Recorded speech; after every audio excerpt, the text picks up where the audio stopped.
BMW for my birthday one year from a guy from Benin. Oh my goodness. And he just told me he was so in love with me, he was going to give me this car. And he did. He gave me the car. And then 2 days later, the feds showed up. So he had stolen the car? Oh, I can't believe it. He got it fresh off a container.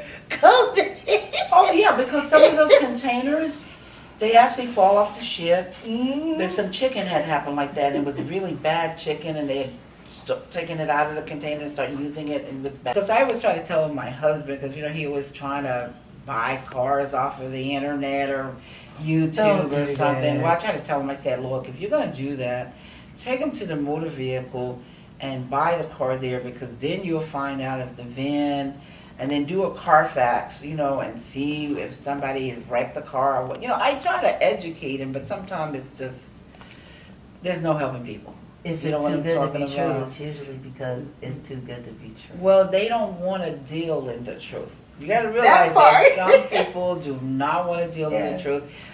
But to me, it saves you a lot of problems and a lot of trouble. You know, when you try to help people, but you can't help everybody. I'm just telling you like it is. And Most people, they only want your help if it works and they really don't have to do anything. Like, that's the only time I've noticed that people like accepting help is you tell them something and give them something and it works, and they didn't have to verify it or check it or they didn't have to earn it. Exactly. Yes, and didn't have to pay anything for it. Exactly. Yeah, some of them don't respect it or appreciate that. I get a lot of that because I mentor a lot of students. Some of them are very successful. Some of them come back and say, what did you say again? I say, I can't help you. That's what I say. Because if you have to come back and repeat the same thing again, and they're not doing what you told them to do, I say, you're Frank Sinatra. Just do it your way, because you're Frank Sinatra, because you're not going to listen. You know, that's when we were talking earlier about this artist. Someone, yeah. That's the way it is. You can help some, but you just can't help everyone. Just got to let it go.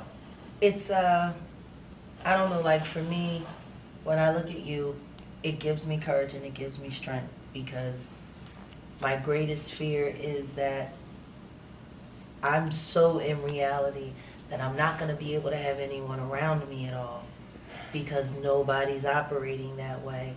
And then in our talks, and then the people that you're introducing me to and the people that you're introducing to me, there really is a real community out there. But it's just, if we're not living in the truth, we're not going to see it. That's true. We're not going to see it. And it's, a lot of people think that being special and being gifted is the loneliest life in the world. And I know for a fact, I dumbed myself down so much. I dumbed myself down for society to the point where I was just drinking so I could laugh through it or numb through it, because did you ever experience that when you were younger? Like, just like, no, I was always a very conscious being. Yeah. Like, I was so conscious I didn't even know I had a body.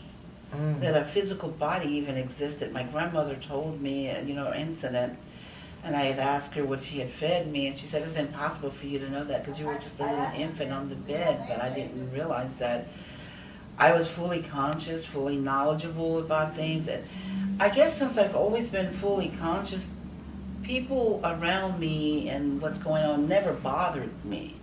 I kind of know the pitfalls. I knew that they put drugs out, and alcohol and coffee and sugar and all these things become your master to kill you. Yeah. You see what I'm talking about? All these things were created not to heal, not to help you, but to become your master. And I didn't want any of these things to become my master.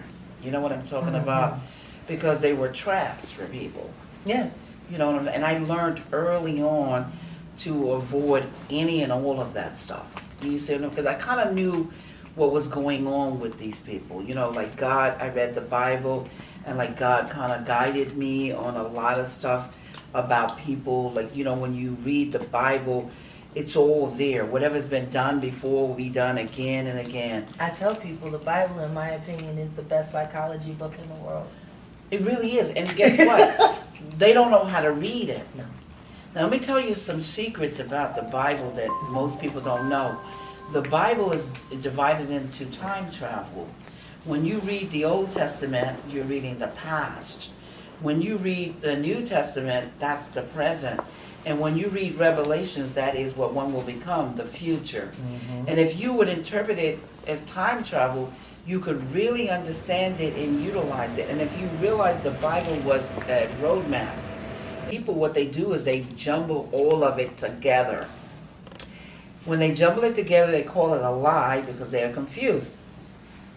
When God says that my people, he never said there was a color to his people. Mm-hmm. He was talking about people who are truthful, people who are sincere. If you're that way, those are your people. But if you're about lies and creating programs and defeating people and harming and killing them, then those were your people.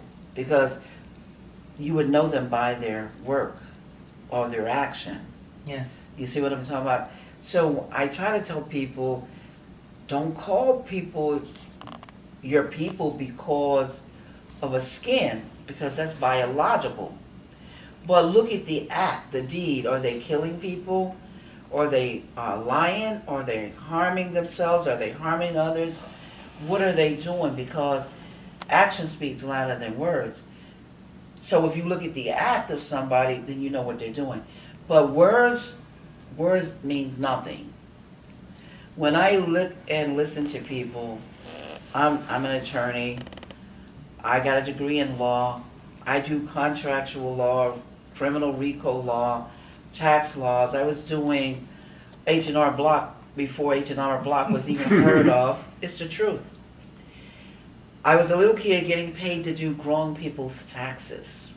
They didn't even know what the hell taxes were.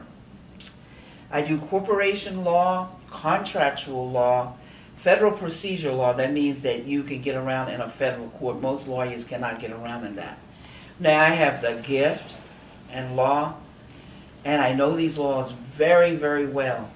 And what I'm trying to tell you, when you learn the law, the first laws that I learned before I learned man's laws was God's laws. I'm The gonna tell perfect you, 10. that's right, but I'm going to tell you why God's laws. God's laws are here, now, and forever. Forever. And they never change. So once you learn them, you can depend on them. Now, man's laws change every day, like he's changing his suit, changing his wife, changing his job, changing everything.